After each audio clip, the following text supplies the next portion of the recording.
Hello and welcome to On the Move, a show about what's going on in Hampton Roads featuring community leaders who are moving the region forward. I'm Thomas Becker with Hampton Roads Transit. HRT is a proud member of the Virginia Transit Association, or VTA. The organization supports public transportation systems across the Commonwealth with legislative advocacy and member education. Here to tell us more is Danny Plaugher. He is Executive Director of the VTA. Welcome to our studio. Thank you, Thomas, for having me. Let's start with an overview of VTA. Tell us about the work you're doing to advocate for transit. Absolutely. So the Virginia Transit Association, as you mentioned, is a coalition of nearly 40 transit agencies across the Commonwealth, from as large as WMATA in DC, Hampton Roads Transit, to as small as 4-County Transit in Southwest Virginia. And so we span the entire gauntlet. And so we really represent all the voices of both the agencies themselves, the drivers who drive the buses every day, and the passengers who rely on transit to get to the grocery store, to work, or to school. And so that is part of our role, and we really take it in regards to our advocacy to the next level. A couple years ago, we've launched the Virginia Transit Leadership Institute, which is helping elevate employees within agencies, to promote them and get them engaged and get them to learn about transit across their Commonwealth, build those connections and networking. We put out reports and tracking data about the impact of transit so that the community, our legislators, and our elected officials know how important and vital it is. And we're starting to turn a focus into workforce development because it's a critical issue. And we're beginning the foundation of creating a public transit foundation to launch scholarships for transit employees who either want to continue their workforce education, as well as their children who may be beginning their higher educational careers. And so we want to support our workforce by creating this foundation for scholarships to advance both the employees and their families and give them that support. That's great work. So on the top of your head, not to put you on the spot, but what are some cool numbers about the impact of transit? Public transportation in 2025, it handled over 150 million trips across the Commonwealth of Virginia, which is, I believe it was 1.1 billion passenger miles taken. It removes hundreds of thousands of of CO2 emissions off out of our air, and it generates billions in economic development. We always think about maybe the bus driver. That salary, now they're buying groceries, which supports the grocery stores. We're thinking about the person getting to work who doesn't have to own an automobile that can cost $10,000, $11,000, $12,000. And so they rely on transit, and now that's their mode to work, and all the economies and economic benefits that they're generating for them. And a lot of companies that are looking to grow or relocate, they look at transit lines. Absolutely. 26% of Virginians between the ages of 16 and 35 do not have a driver's license in the Commonwealth of Virginia. And I think that's why your base express service is so critical, because they deal with those younger members of the military that are coming from communities and they don't have a driver's license. I always tell the story of my own nephew who purposely failed his driver's test twice. He did not want to drive. You know, he connected with his friends through his phone, through social media, through his Xbox, talking to them. The days of needing a car to go connect with your cohort are really kind of a dying breed of sorts, or dying days. And so it wasn't until my sibling basically said they're going to start taking away his computers and Xbox if you don't pass your driver's education test so they can help move the other siblings around. Did he finally pass it? Because the younger generation doesn't see the automobile as critical as maybe some of our older generations did. Or they're finding spots, and my own son included, just got into Charlottesville, lives 2 blocks from the office, takes Cat to Charlottesville area transit everywhere. Absolutely. And really doesn't need a car. No, and you don't need that expense, and you're just living a much healthier lifestyle, having the ability to move around by transit and by foot, and you know, some studies from APTA have shown that folks who do rely on transit usually are a little bit happier than those who get stuck in the automobile in the Hampton Roads Bridge Tunnel or on I-95. So true. So coming back to some of the work that you do, what are some of the biggest issues facing transit agencies in Virginia right Absolutely. The 2 biggest issues that we're seeing today is, one, workforce. All of our agencies are having challenges attracting and retaining high quality workers. partly because they're competing against the Amazons or there's low unemployment right now, and so that's always a challenge. And so that's why we're launching the foundation, why we're launching the VTLI, is to help promote and engage our transit workforce. And the second factor is funding. Across the board, not only transit, but transportation, every industry, costs have far outpaced operating revenue. One of the great things that transit did is it lowered our consumption of fuel. Well, our largest transportation revenue source in the Commonwealth is the gas tax. And we've seen fuel consumption in the Commonwealth drop 6% over the last couple of years, which is fantastic. That's exactly what we're doing and why we promote transit. But on the flip side, that's almost $1 billion in lost revenue over a matter of years. And so we're working with our legislators to figure out how we make sure that transit continues to be sustainable and have the level of state and regional funding necessary to move this critical service forward. And you're preparing right now for the 2026 legislative session. What are some initiatives you're going to be advocating for? Stronger state and federal or state and regional revenue sources. Those are going to be critically important. We need to generate more revenue on the state side. Last year, the state contributed about 25% of a transit system's operating revenue.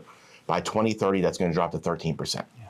And it's not just transit. On the road side, by 2030, half of every construction dollar for roadways is going to be diverted to maintenance. And so this is impacting all of transportation. So we are in the same boat as every other mode in regards to needing more state revenue to maintain the level of service that we have today. And then also on the regional side, expanding the menu options for regional support. What we have seen is regions that have regional transit funding do better in competitive grant programs because they're not always going and competing with schools, fire departments, police departments on the local side. And so they're able to go after larger federal grants or larger state grants or smart scale program funding. And so the regional component is a huge win for regions that are able to take advantage of it. And so we're looking at expanding more regional funding as well as the menu options. One of the things that's being talked about that's kind of exciting is the idea of an Amazon delivery fee. So you pay 10 cents for every package you get delivered. And I have a 7-year-old, so we get a lot of packages delivered. So I have a feeling that we will be contributing a lot. And part of the impetus behind that is because you can put a direct correlation of Amazon trucks on the road or DoorDash trucks vehicles on the road to the impact on our transportation system. Our Amazon truck that delivers most of our packages are electric, which is great for the environment, but they don't pay any gas tax. They're not paying any transportation sources into the pot. And so they're utilizing our capacity on our transportation network without paying their fair share. I never thought of that. And so, we need to make sure that we support our transit systems and by systems that utilize our transportation network. Changing gears, Absolutely. You mentioned the Virginia Transit Leadership Institute, or VTLI. You're here today. We are very hosting the first session of the year. Tell us more about VTLI, how it got started, and how you're bringing transit workers together. Absolutely. So we are launching this is our third class. It's usually about a year program. It kicks off in September and it finishes with a graduation at our annual conference in May. And so this is our third cohort. We greatly appreciate HRT hosting us. We try to move around and so that our cohorts see different agencies, get that experience about how they operate, learn about them, and then learn about everything that happens.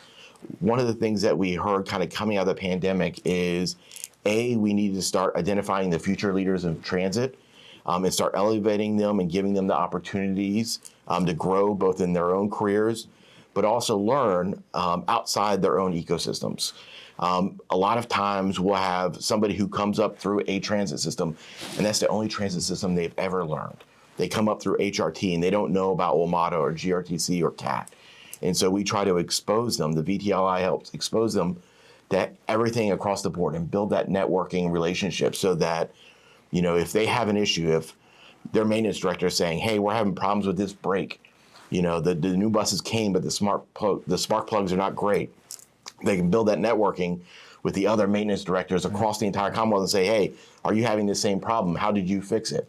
Or the operations, the software is not working great. How did you work around it? And you build that network connectivity between similar roles and folks in their career path so that they become the future leaders of our transit industry in the Yeah, Commonwealth. we're proud to have a representative on the team. And I noticed when I was listening to you earlier that just a lot of great questions, a lot Absolutely. of inquisitiveness in this group.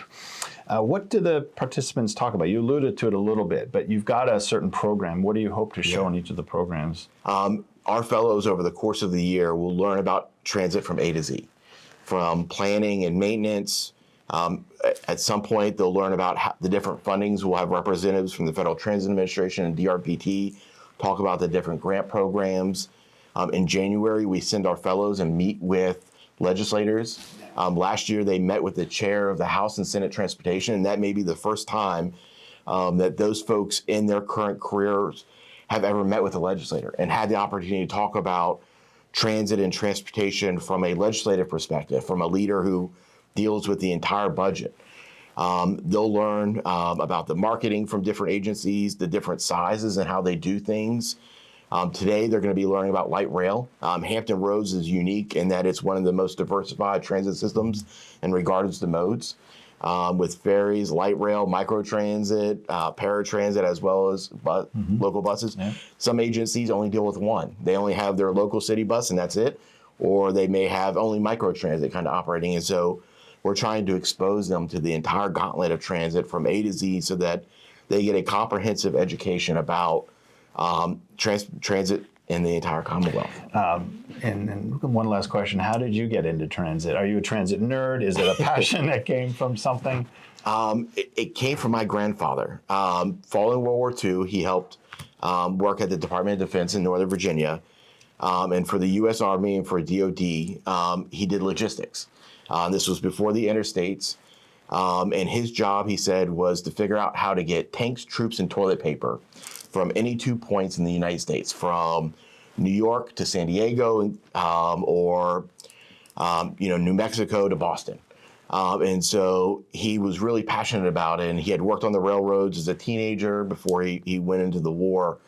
And so he just kind of imparted that excitement about transportation and the importance of it for getting people all around, on my parents, on his grandchildren. And so that was what kind of sparked it. And then growing up in Northern Virginia, getting dropped off at Metro to spend the day up in DC with $20 in a Metro card.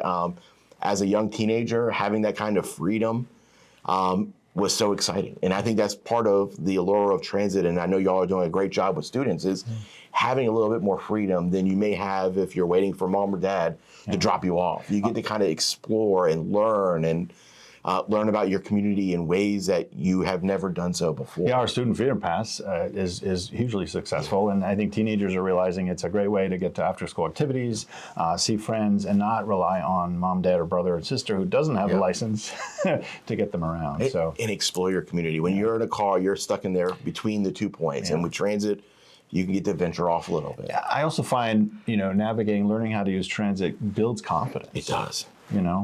Well, thank you for sharing that story. And Denny, thank you for taking time out to join us here today on The Move. Appreciate Absolutely. it. Thomas, pleasure. Thank you. And that's it for this episode of On the Move. Be sure to subscribe so you don't miss out. Thank you for watching.